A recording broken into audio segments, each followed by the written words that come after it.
Ancien fonctionnaire de la Commission européenne à Bruxelles, Lelo Di Marcio a choisi de s'installer à Saint-Paulé-de-Quesson, magnifique village provençal situé dans le Gard, à la limite avec le sud de l'Ardèche.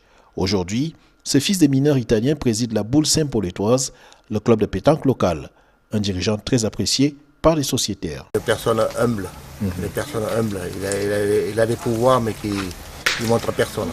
Quelqu'un qui nous a fait énormément de bien à l'association, car nous étions un peu loin de la loi. Nous sommes maintenant dans le droit chemin. C'est une personne très serviable.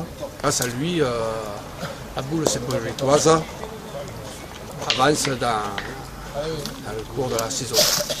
Lelo Di Marcio a fait mettre 28 drapeaux européens tout autour du boulodrome Jean-Claude Bonchot à Saint-Paulé-de-Quesson. Pourtant, l'histoire entre ce syndicaliste de droite et l'Europe est loin d'être idyllique. L'ex-fonctionnaire a d'ailleurs écrit un livre, Le rêve brisé, un opus autobiographique dans lequel il pourfend une certaine Europe. Le seul problème, comme je dis, et c'est mon reproche que je fais à cette Europe, c'est qu'elle est devenue trop bureaucratique et trop au service des banques, de la finance. Elle n'est pas au service des citoyens auxquels elle aurait dû être.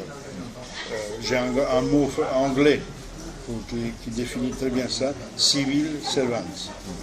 Elle n'y est plus. Et ça, c'est dommage. Lelo Di Marcio n'en est pas moins un fervent défenseur de la construction européenne. Pendant les concours de pétanque, il distribue du matériel promotionnel à l'effigie de l'Europe et aimerait que les responsables politiques en fassent autant.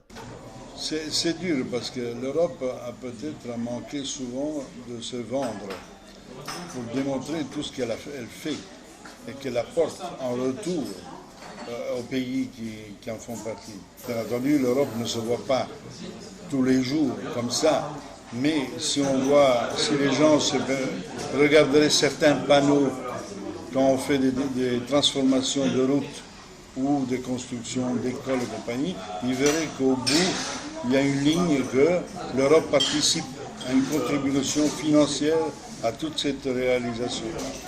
Justement, puisque vous êtes à Saint-Paulé-de-Quesson, vous vous êtes retiré depuis votre retraite, est-ce qu'il y a des réalisations qui traduisent au concret l'action de l'Europe à Saint-Paulé-de-Quesson?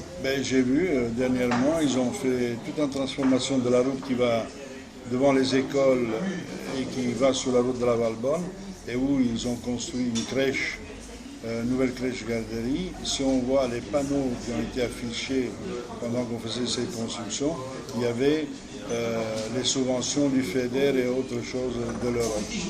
Mais je crois que les gens ne regardent pas trop là-bas. Et les politiciens font voir que c'est seulement la région ou le Conseil général qui offre.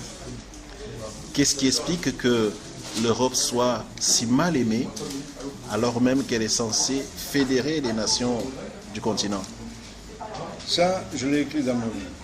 Et c'est la faute aux élus et aussi aux gens qui vont voter et qui n'écoutent pas.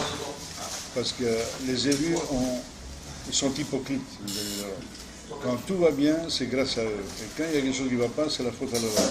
L'ancien grand fonctionnaire de Bruxelles fait de la pédagogie de proximité en claquant du cochonnet. Pour les habitants de Saint-Paulé, j'ai eu une réflexion qui m'a fait plaisir de leur dire, en organisant un concours du 9 mai, on m'a dit c'est quoi le 9 mai? Alors j'ai dû dire c'est le lendemain du 8.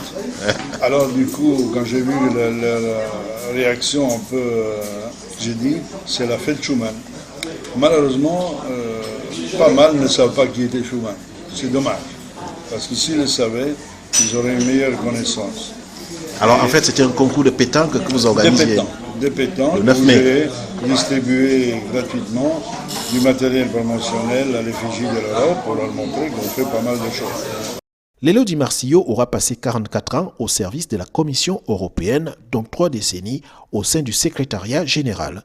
Il a également passé 12 années à Cadarache, où il a travaillé pour le projet ITER, le réacteur expérimental thermonucléaire international.